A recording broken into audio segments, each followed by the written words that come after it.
Bienvenue dans ce journal de 15 heures. Voici les titres de l'actualité de ce lundi 6 novembre. L'Union des femmes djiboutiennes a organisé hier une journée de sensibilisation en faveur de la cause palestinienne à son quartier général.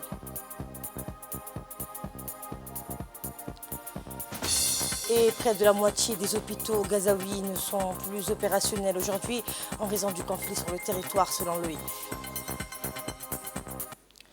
C'était les titres. Merci de nous accepter chez vous.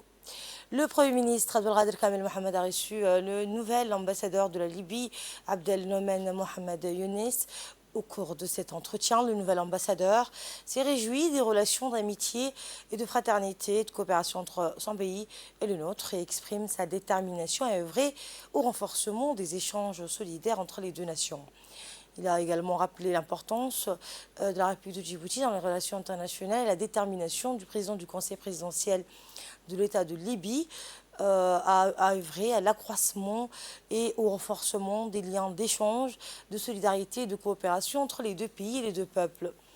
De plus, le nouvel ambassadeur a réitéré donc sa volonté de travailler avec le ministre des Affaires étrangères et les membres du gouvernement pour insuffler une nouvelle dynamique à une coopération bilatérale constructive.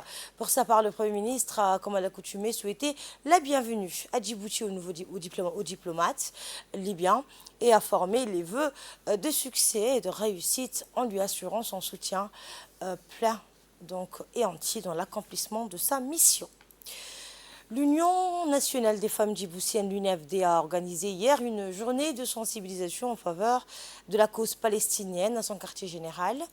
Cet événement a rassemblé de nombreuses personnalités, dont la deuxième vice-présidente de l'Assemblée nationale, Safi Elmi, la ministre des Affaires sociales, Loufa Ismail Abdo, ainsi que des parlementaires et des représentants de diverses associations de femmes. L'engagement de Djibouti envers la cause palestinienne est bien ancré. Le pays a toujours exprimé son soutien indéfectible au peuple palestinien qui résiste depuis 75 ans à l'occupation israélienne de ces terres. En signe de solidarité, l'UNFD a mis en place une caisse de soutien pour contribuer à atténuer les souffrances endurées par le peuple frère de Palestine. L'événement a été l'occasion pour l'UNFD d'organiser une rencontre avec les femmes djiboutiennes afin de manifester leur soutien et leur solidarité envers les souffrances que le peuple palestinien endure. La situation à Gaza est particulièrement préoccupante avec les raids israéliens qui ont atteint leur 30e jour, causant la mort de milliers de personnes. Les frappes israéliennes continuent d'avoir un impact dévastateur sur la bande de Gaza, entraînant d'innombrables pertes humaines, des destructions massives et des souffrances inimaginables pour la population civile. La communauté internationale suit de près ces événements et cherche des solutions pour mettre fin à cette violence et parvenir à une paix durable au Moyen-Orient. L'initiative de l'UNFD témoigne de la solidarité de Djibouti envers la cause palestinienne et de son engagement à sensibiliser la population locale à la situation critique à Gaza et dans les territoires palestiniens, tout en apportant un soutien financier concret à ceux qui en ont désespérément besoin. L'Union nationale des femmes djiboutiennes, en collaboration avec la commune de Balbala, a organisé cet après-midi, dans l'après-midi d'hier, dans la salle de réunion au complexe Al-Rahma, une journée de sensibilisation, de soutien constante au peuple palestinien. Eh bien, ce soutien constant a donc réuni cette réunion donc, de sensibilisation a vu la participation de la ministre de la Femme et de la Famille, Mona Ousmane Aden, le président de la commune de Balbala, Mohamed Hassan, la secrétaire générale de l'UNFD, Mme Fatouma Moussa, les députés parlementaires, les députés, les ulama, des conseils de quartier, les sociétés civiles. À travers cette journée, les responsables et les participants ont réaffirmé leur position et ont soutenu et soutiennent donc le peuple palestinien, frère dans la réalisation de ses aspirations, l'obtention de tous ses droits légitimes. Le soutien avec les civils palestiniens permettra donc à tous les citoyens djiboutiens de manifester leur solidarité face aux souffrances qu'éprouve le peuple frère de Palestine. Et il me reste à vous rappeler cette information. Deux autres banques, à savoir la BCI et la CAC International Bank, ont ouvert des comptes bancaires dans le but de recueillir des contributions de solidarité pour le peuple palestinien, en particulier les civils de Gaza, qui continuent de subir les atrocités de la part de l'armée israélienne sous les yeux de la communauté internationale. La solidarité dépasse les frontières et les différences. Et en soutenant cette initiative, nous contribuons à la construction d'un monde plus équitable et pacifique. Toute autre chose, le secrétaire général du ministère de la Santé, Mohamed Ali Mohamed, a donné le coup d'envoi des opérations de pulvérisation intradomiciliaire en présence de la représentante du PNUD. Cette initiative, déployée dans la commune de Blaas, mobilise une force de frappe de plus de 70 agents de santé dans le but de prévenir la propagation du paludisme, en particulier dans les quartiers à haut risque.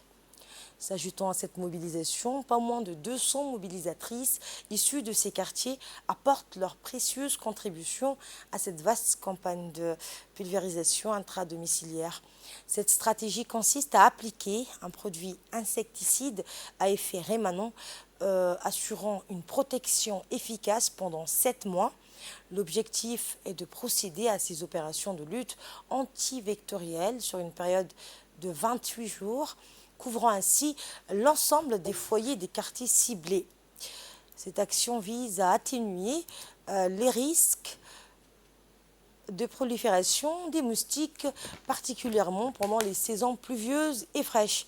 En parallèle, des équipes d'agents d'hygiène travaillent sans relâche pour éliminer les gîtes larvaires présents dans les eaux stagnantes. Et le ministère de la Santé lance un appel aux habitants des quartiers concernés par ce programme afin de soutenir et collaborer activement avec les agents de santé dans leurs efforts. Cette initiative témoigne de l'engagement du ministère de la Santé, donc à assurer la santé et le bien-être de la population en réduisant les risques de transmission du paludisme dans les zones à risque. La représentante du PNUD a salué le partenariat efficace existant entre son agence et le ministère de la Santé qui collaborent chaque année dans ces activités de lutte antivectorielle, notamment les opérations de pulvérisation intradomiciliaire. On l'écoute. Je voudrais, au nom du Programme des Nations Unies pour le développement, vous remercier de cette mobilisation. Cette activité de pulvérisation intradomiciliaire était attendue et nous sommes heureux que nous puissions aujourd'hui lancer l'opération. C'est une opération que nous menons ensemble, Monsieur le Secrétaire Général, chaque année parce que nous voyons l'impact positif que cela a sur la baisse des gîtes larvaires et nous pensons que ça contribue effectivement à la lutte contre le palu. Donc je voudrais remercier le ministère de la Santé pour la qualité du partenariat, remercier tous les acteurs mobilisés, les agents pulvérisateurs, les superviseurs, les gens qui vont aller dans les domiciles et toutes les familles qui vont accueillir ces agents et souhaiter beaucoup de courage à tout le monde et bravo. Merci. Et pour sa part, le secrétaire général du ministère de la Santé, Mohamed Ali Mohamed, a lancé un appel à la population pour soutenir cette campagne du département de la Santé et ses efforts dans la lutte contre le paludisme. On l'écoute. Réunis ici pour procéder au lancement des activités de pulvérisation intradomiciliaire. Nous remercions le PNUD qui nous accompagne dans ces activités. Les équipes sont mobilisées, les équipes du ministère de la Santé, la société civile, la police, la gendarmerie pour mener à bien ces activités. La commune de Boulaos est la commune la plus touchée par ces flambées épidémiques. Plusieurs quartiers sont concernés par ces activités. Nous ne pouvons qu'encourager les équipes qui vont aller sur le terrain parce que c'est un exercice difficile et nous demandons à la population de les accompagner, de collaborer avec ces équipes parce qu'ils vont aller dans les maisons, ils vont rentrer maison par maison et donc nous demandons à la société civile de les accompagner, de les aider, de leur ouvrir les portes et de faire tout pour que ces opérations réussissent. Nous leur disons bon courage et bon travail. Ce matin, le palais de justice a été le théâtre d'une prestation de sermon peu ordinaire, mettant en scène 3 nouveaux acteurs de l'inspection générale de l'État. Cet événement s'est déroulé au sein d'une audience solennelle de la Cour d'appel, sous la houlette de la première présidente de la dite Cour, Ali Warsame et en présence des personnalités notables telles que le procureur général, Jamal Suleiman Ali et d'autres responsables. Ces trois fraîchement nommés inspecteurs d'État ont été désignés par un décret présidentiel daté du 15 juin dernier. Leur nom est désormais inscrit au tableau de l'IGE et ils répondent respectivement au nom de Amira Abdelrachid Idriss, Mohamed Ibrahim et Moubarak Mohamed Ibrahim. Ils ont solennellement juré de remplir leurs fonctions avec impartialité, intégrité et de respecter en toutes circonstances la réserve, l'honneur et la dignité à leur rôle, conformément à la Constitution, aux lois et aux règlements de la République. Il est important de rappeler que l'Inspection générale de l'État a pour mission de veiller à la promotion de la bonne gouvernance, de la transparence, de la gestion saine des affaires publiques, ainsi que de lutter contre la corruption, tout en cherchant à optimiser les pratiques au sein des organisations publiques. L'IGE opère sous l'égide de la présidence de la République, veillant ainsi à ce que les intérêts de l'État soient protégés et que les rouages de la gestion publique soient scrutés de près. Écoutons un extrait du discours du procureur de la République, M. Jamal Suleiman Ali. De faire prêter serment Mademoiselle Amira Abdelrachid Idriss, M. Mahmoud Mohamed Hussein, M. Moubarak Mohamed Ibrahim. Les jeunes récipiendaires ont été nommés par décret présidentiel en date du 15 juin 2023, inspecteurs d'État au sein de l'Inspection générale de l'État. Madame la Présidente, comme c'est souvent le cas dans les métiers d'autorité ou régaliens, la prestation de serment est un moment important lorsque la loi le prévoit pour ce genre de métiers. Comme dans d'autres métiers, en tant qu'inspecteur d'État, la loi prévoit plusieurs conditions pour arriver à ce stade-là. Le plus important sont, d'abord, pour arriver à être nommé inspecteur d'État, vous devrez avoir un minimum universitaire, en jurant de remplir fidèlement vos fonctions dans le respect de la Constitution et des lois. Vous avez fait un processus des études universitaires. Vous avez ensuite été nommé par décret par le président de la République de Djibouti et vous allez prêter serment devant la Cour d'appel. Et il est l'heure de retrouver l'appel à la prière. Restez avec nous pour le reste de l'actualité. Le colonel Wassem al-Borré, commandant de la garde-côte djiboutienne, a participé à la 3e édition du sommet mondial des gardes-côtes qui s'est tenu à Tokyo, au Japon. Ce sommet, organisé par la garde-côte japonaise et la Fondation Nippon, a réuni des responsables des gardes-côtes de 96 pays, régions et organisations et a été inauguré par le Premier ministre japonais qui a réservé un accueil chaleureux aux délégations. Le colonel Wassem al-Borré a échangé durant le sommet avec ses homologues sur les enjeux maritimes auxquels font face les gardes-côtes du monde entier, tels que la sûreté maritime, la paix, la protection de l'environnement marin, le changement climatique, la pêche illicite et la criminalité organisée. Le commandant de la garde-côte djiboutienne a réaffirmé l'importance de la coopération internationale entre les gardes-côtes basées sur le respect du droit de la mer et de la règle de droit. Il a souligné le rôle de la garde-côte djiboutienne dans la sécurisation des eaux de la région, notamment les détroits de Bab el-Mandeb, le golfe d'Aden et l'océan Indien, qui sont essentiels pour le commerce mondial et le développement régional. Le premier patrouilleur, Saad Amarguele, a déjà été mis en mer le 29 août 2023 et le deuxième patrouilleur, Mohamed Ali Kakou, est en cours de finalisation.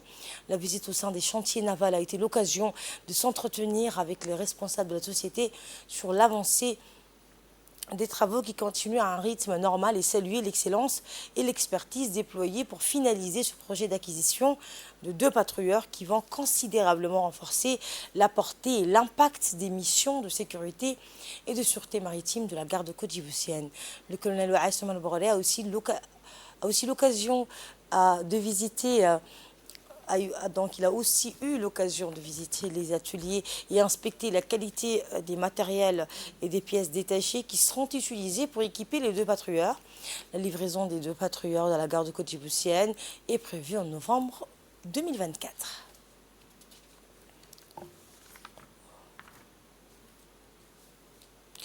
Et hier soir, l'Observatoire géophysique d'Arta a enregistré un séisme léger de magnitude 4,4 à l'échelle de Richter à 1h59 heure locale dans le golfe de Tadjoura et identifié de type volcano-tectonique. Eh bien, l'épicentre a été localisé à 13,3 km au nord-ouest des îles Moucha, une profondeur de 6,2 km, soit une distance centrale d'environ 14,5 km. L'intensité macrosismique dans les zones les plus proches de l'épicentre a été faiblement ressentie dans les zones les plus proches de l'épicentre. Et concernant la mondiale, donc la Coupe du Monde 2026, l'équipe nationale se prépare pour les éliminatoires. Les requins de notre sélection nationale se préparent activement au premier match de qualification aux éliminatoires de la Coupe du Monde 2026. Depuis une semaine, les requins de la mer Rouge de Djibouti subissent des entraînements intensifs sous la houlette de leur coach. Ils se préparent pour leur premier match où leurs adversaires ne sont autres que les pharaons de l'Égypte et le Guinée-Bissau. La Guinée, donc Bissau, la rencontre entre la sélection nationale de football de l'Égypte et celle de la République de Djibouti comptant pour la première journée du groupe A des éliminatoires de la Coupe du Monde 2026. Écoutez l'international Moualsama Hassan, joueur donc de l'équipe nationale.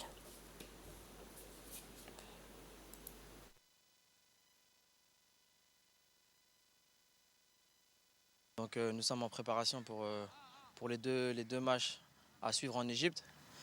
Donc ça sera le début des qualifications Coupe du Monde, chose qu'on a déjà joué il y a 2 ans, donc on a de l'expérience. Et nous voyagerons demain, on espère un résultat positif pour l'honneur du pays. Donc ça fait une semaine, nous travaillons durement ici. Et nous voyagerons demain pour faire au mieux et pouvoir représenter au mieux le pays. Donc on espère beaucoup de soutien de votre part. Dans un effort concret pour contribuer à la lutte contre le réchauffement climatique et améliorer le cadre de vie des citoyens de Tadjoura, le préfet de la région, Mohamed Hamad Abbas, a réuni les chefs d'établissements scolaires pour discuter de l'initiative présidentielle visant à promouvoir la plantation d'arbres dans les écoles. La réunion qui s'est tenue hier a été l'occasion pour le préfet de mobiliser le corps éducatif de la ville blanche autour de cette cause environnementale essentielle.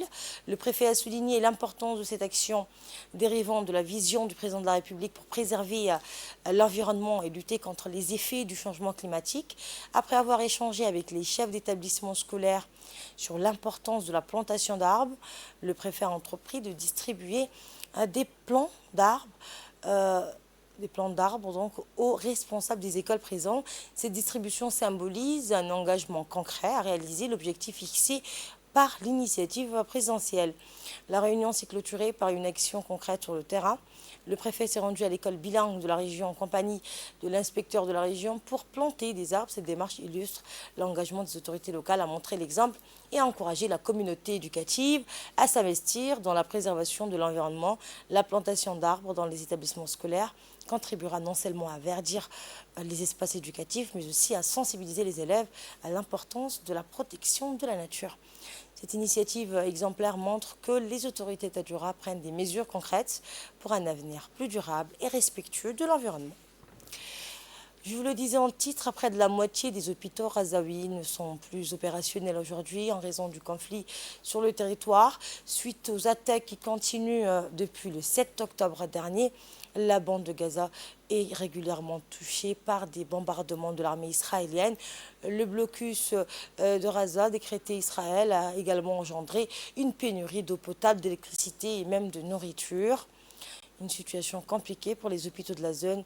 Selon le Hamas, près de la moitié d'entre eux, 16 sur 35, ne sont plus opérationnels aujourd'hui. Des premiers civils ont pu quitter la bande de Gaza via le terminal de Rafah à la frontière égyptienne. Les évacuations se poursuivent. Aujourd'hui, une centaine de personnes ont pu sortir transportées dans des bus. Et un mot en sport pour clore cette édition. Yaya Touré a quitté le club belge du Standard de Liège pour retrouver Roberto Mancini en tant qu'assistant de l'équipe nationale d'Arabie Saoudite. L'ancien milieu de terrain des éléphants a exprimé sa joie de rejoindre le football saoudien en plein essor. Il a occupé plusieurs postes en coulisses depuis la fin de sa brillante carrière de joueur. Il a il y a 4 ans. Il a rejoint le Standard de Liège conjoint après avoir été entraîneur de l'académie de Tottenham en Premier League. Mais l'Ivoirien a estimé que la chance de travailler à nouveau avec l'entraîneur qu'il a recruté à Manchester City en juillet 2010, où il a remporté le Premier League, était donc trop tentante pour être refusée. Et voilà, c'est la fin de cette édition. Merci à vous de l'avoir suivi. J'aurai le plaisir de vous retrouver ce soir à 22h pour un nouveau journal. Agréable après-midi à toutes et à tous.